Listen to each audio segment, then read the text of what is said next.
Dalawang kinatawan sa Kongreso ang maaaring iboto ng bawat botante. Ang una ay ang tumatakbong congressman sa kani-kanilang distrito at ang pangalawa ay ang party list.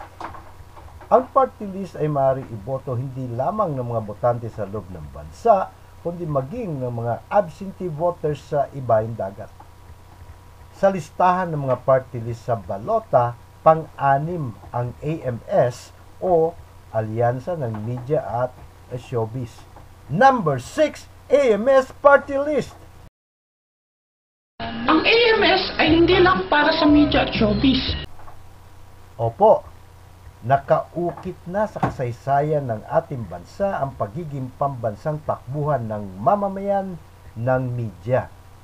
Habang ang showbiz naman ay siyang tagapangalaga para wag mabura sa kamalayan ng mga mamamayan, lalo't higit sa mga kabataan ang kulturang Pilipino. Kung party list ang gusto, AMS tayo. AMS ang sa iyo.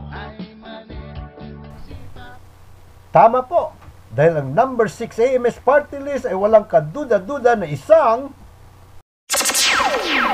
Likas Pinoy, makadiyos, makatao, makatarungan, kapaki-pakinabang sa bayan, sa isip, sa salita, at sa gawa.